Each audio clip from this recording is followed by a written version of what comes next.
एक ऐसा जादुई मंदिर जहां पर हर महीने अपने आप ही लग जाती है आग, और हाजी अली की दरगाह कितनी भी बड़ी, बाढ़ आने पर भी कभी पानी में डूबती क्यों नहीं। मशहूर एक्टर जॉन अब्राहम जेल जाना पड़ा था, और कैसे ये आदमी बस 2 एकड़ की जमीन में खेती करके 10 करोड़ कमाता है। और क्या आप दुनिया के सबसे महंगे एम्पायर के बारे में जानते हैं? क्या आपने दुनिया के सबसे ज्यादा तेज बुक पढ़ने वाले आदमी को देखा है?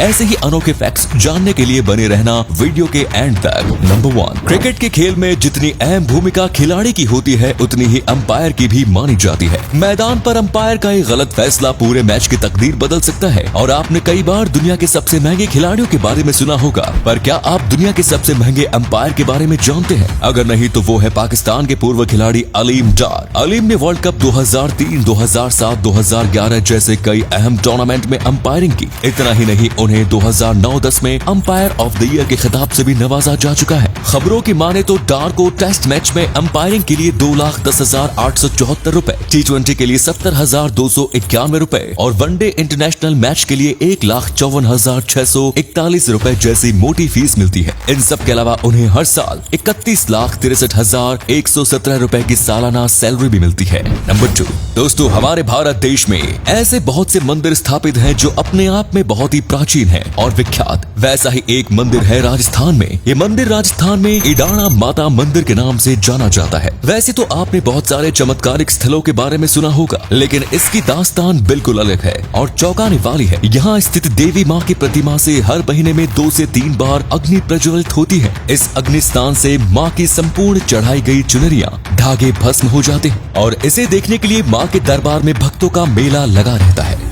लेकिन अगर बात करें इस अग्नि की, तो आज तक कोई भी इस बात का पता नहीं लगा पाया कि ये अग्नि कैसे जलती है। मंदिर के पुजारी के अनुसार इडाणा माता पर अधिक चढ़ावा होने पर माता स्वयं ज्वाला देवी का रूप धारण कर लेती है। ये अग्नि धीरे धीरे विकराल बन जाती है और इसकी लपटें 10 से 20 फीट तक पहुंच जाती हैं। लेकिन इस अग्नि के पीछे खास बात ये भी है कि आज तक श्रृंगार के अलावा किसी अन्य चीज को कोई आंच तक नहीं आई। भक्त इसे देवी का अग्निस्थान कहते हैं। वैज्ञानिकों ने भी ये शोध करने की कोशिश की, लेकिन इनके हाथ कुछ नहीं लगा। नंबर 3, दोस्तों बाल काटने पर आप नाई को पैसे देते हो, पर दिल्ली में कुछ ऐसा हो गया कि बाल काटने के नाई को 2 करोड़ देने पड़े। हाँ, आपने सही सुना। दिल्ली के ITC मौर्या होटल के सैलून को गलत बाल काटना महंगा पड़ गया। दरअसल सैलून ने महिला मॉडल आयशा रॉय के गलत तरीके से बाल काट दिए, जिसकी वजह से उन्हें महिला मॉडल को 2 करोड़ रुपए का मुआवजा देना पड़ा। राष्ट्रीय उपभोक्ता विवाद निस्तारण आयोग ने होटल में मौजूद सैलून को ये मुआवजा चुकाने का आदेश दिया। आशना नाम की महिला मॉडल इस सैलून में अप्रैल 2018 को हेयर कट करवाने के लिए गई। इसके अलावा आशना ने सैलून पर हेयर ट्रीटमेंट में भी लापरवाही करने का आरोप लगाया। और ये एक मॉडल है जिसकी वजह से ये ज्यादातर पैसे मॉडलिंग से कमाती है, तो उनके लिए अपने बाल बहुत कीमती है।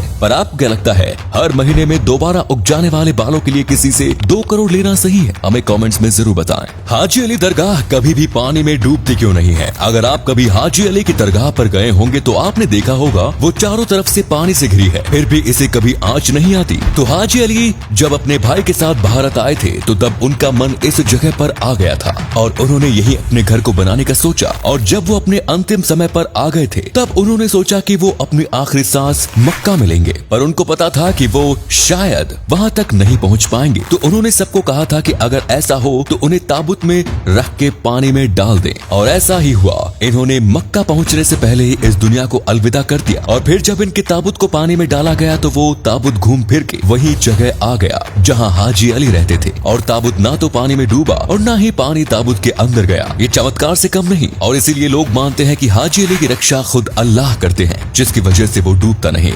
नंबर 5, दोस्तों आपको मशहूर एक्टर जॉन अब्राहम के बारे में तो पता ही होगा। जो इनके फैन हैं वो जानते होंगे कि इनको बाइक का कितना बड़ा शौक है, और इसी वजह से इन्हें जेल जाना पड़ा था और कई सालों तक कोर्ट के चक्कर लगाने पड़े। दरअसल एक रात ये अपनी बाइक पर एक राइड लेने निकले और ये रात को बहुत तेज बाइक चला रहे थे, जिसकी वजह से इन्होंने 2 लोगों को ठोक दिया जो बाइक में जा रहे थे। ये एक्सीडेंट छोटा मोटा नहीं था और इसमें इन दोनों की जान जाते जाते बची, लेकिन जॉन ने अपनी गलती मानी और उन्हें जल्दी से हॉस्पिटल लेके गए। हॉस्पिटल जाने के बाद कोर्ट में भी इन्होंने अपनी गलती मान ली और इन्होंने कुछ वक्त जेल में भी बिताया, लेकिन फिर इन दोनों के कहने पर ही इनकी सजा कम कर दी गई। इसके बाद से जॉन बहुत केयरफुल होके बाइक चलाते हैं। नंबर 6 दोस्तों, 2 एकड़ की जमीन पर ये आदमी करता है एक ऐसी खेती जो आपके होश उड़ा देगा। दरअसल ये व्यक्ति IIT से ग्रेजुएट है और इसने भारत में ऐसी खेती करना शुरू किया है जो 95% पानी को बचाता है। ये पिछले 2 साल से खेती कर रहे हैं, फिर भी ये सेम पानी का ही इस्तेमाल कर रहे हैं और